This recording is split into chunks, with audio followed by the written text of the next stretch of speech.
All right, guys. Again, thanks for coming.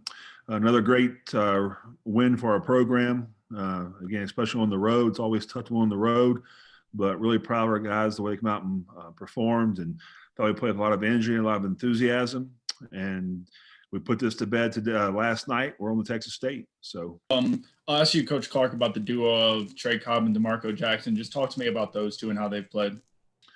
So far, they've had an outstanding year. Again, great football players, great young men, great example for what we have in our program. Those guys have really elevated their game this year.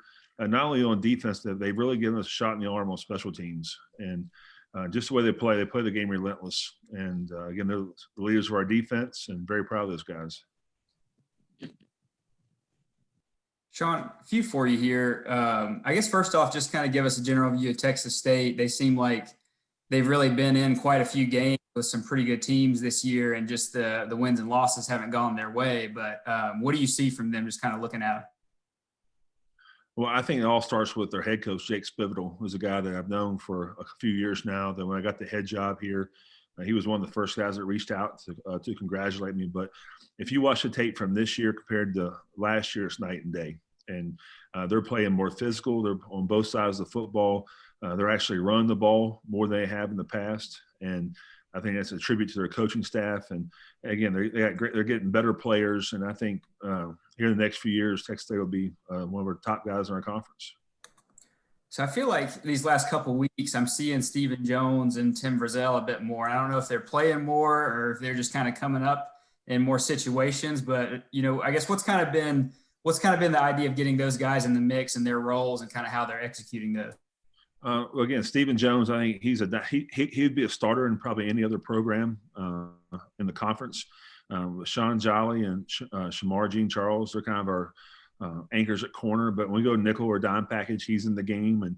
And again, he's another guy that's helped on special teams. He's a guy that he's now the kickoff return guy and has lightning speed, and he's really bought into that. And with Tim, he's battled injuries most of his career here, and he's getting a chance to play.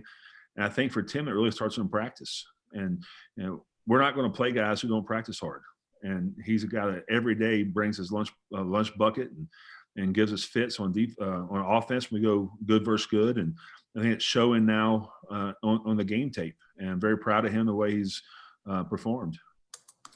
I know you're really in the thick of it now as far as a football season and the churn of a game week, but do you get any chance to kind of pay attention to what else is going on in the league and, kind of watch Louisiana or, watch what Coastal's doing? It feels like they've got a lot of national attention and they're kind of hard to ignore right now. I haven't, to be honest with you. We got back at 2:00 Saturday morning. I was back in here at 7 and getting ready for Texas State, but I had a chance to watch a little bit of the Georgia State Coastal game for about 15 minutes in the hotel room. And again, we have a very good conference from top to bottom. If you don't come ready to play, you're going to get beat. And that's the beauty of the Sun Belt. It doesn't matter who you're playing. If you don't take care of the football and you can't run the football, you're going to get beat. Thanks, Shawn. All right, we'll go to David Ware next. Morning, Shawn. After you have a chance to watch film, there are always new things you learn, or maybe some things that weren't as obvious during the game. What were some of the primary takeaways after you guys had a chance to go back and really grind on the film from Monroe? Well, offensively, I thought we played very well the first half, except for a turnover, which it was a 50-50 ball. We had to come down with that in the corner of the end zone. I thought we played very fast on defense. The second half has kind of been our nemesis in some ways.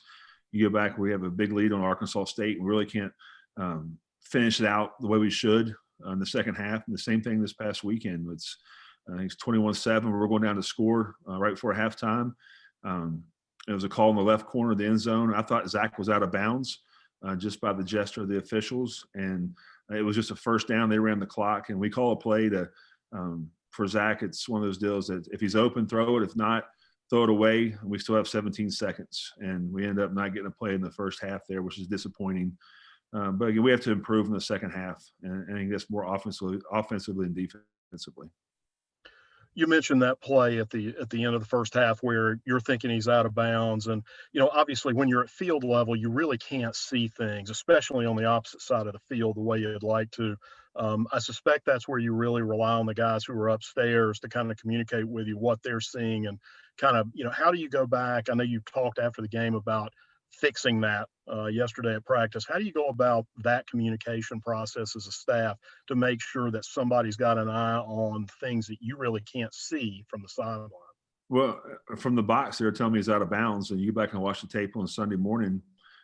It looks like he's out of bounds, and when the official gives the signal of stopping the clock, and I didn't get the arm swing from we're going to wind the clock after this, to be honest with you.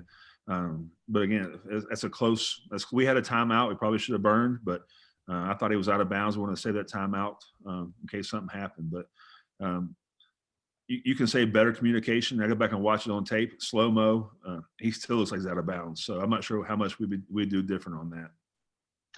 As far as moving ahead to Texas State, talk about them a little bit defensively. What is it that they're trying to do to you? Obviously everybody knows what's coming at you when App State rolls into town. It's the running game. How are they set up to try to challenge you in that part of your offense? Well, they're going to give you a 3 down front, which is very similar to ours, probably more something different. They get their corners involved into the stopping the running game. What we call it a slice corner. He has the D gap of sorts in the run game. But you watch our D line, and they're older. They're all juniors and seniors. Their linebackers are juniors and seniors, and they're just running to the football. Their defense is playing very well right now. I think it's Jake's brother is calling the defense, and they're playing with a lot of confidence. You can see that it's not the same as it has been in the past when you look at the tape, and that's somewhat to get square with this week. Thanks, Shawn. Okay, we'll take our next question from Kenneth Reese. Hey, Coach, do you feel like in the game coming up that the team needs to put together a more solid 4 quarters? The first half on Saturday night, everything was rolling, and really that first half kind of seemed like it just went by in a hurry. And then that third quarter, it's almost like everything came to a stop in a way. Do you need to put together more solid 4 quarters? Oh, without question. And that's kind of been our MO talking to our team all year is we haven't played a complete game as a program yet, and we have to do that. And the longer it goes in the back end of the season, if you don't do that, you're going to set yourself up for defeat. But in saying that, winning is hard in college football. I don't care where you're at. You can ask all across the country. Very satisfied with getting a win, but as always, we have a lot to improve on. Any thoughts on back-to-back road games? I believe this will be for the first time this year? First time this year, but we're very fortunate. We have a great director of football operations in Nolan Jones, and he's made it very easy for us. But that's the way the schedule is.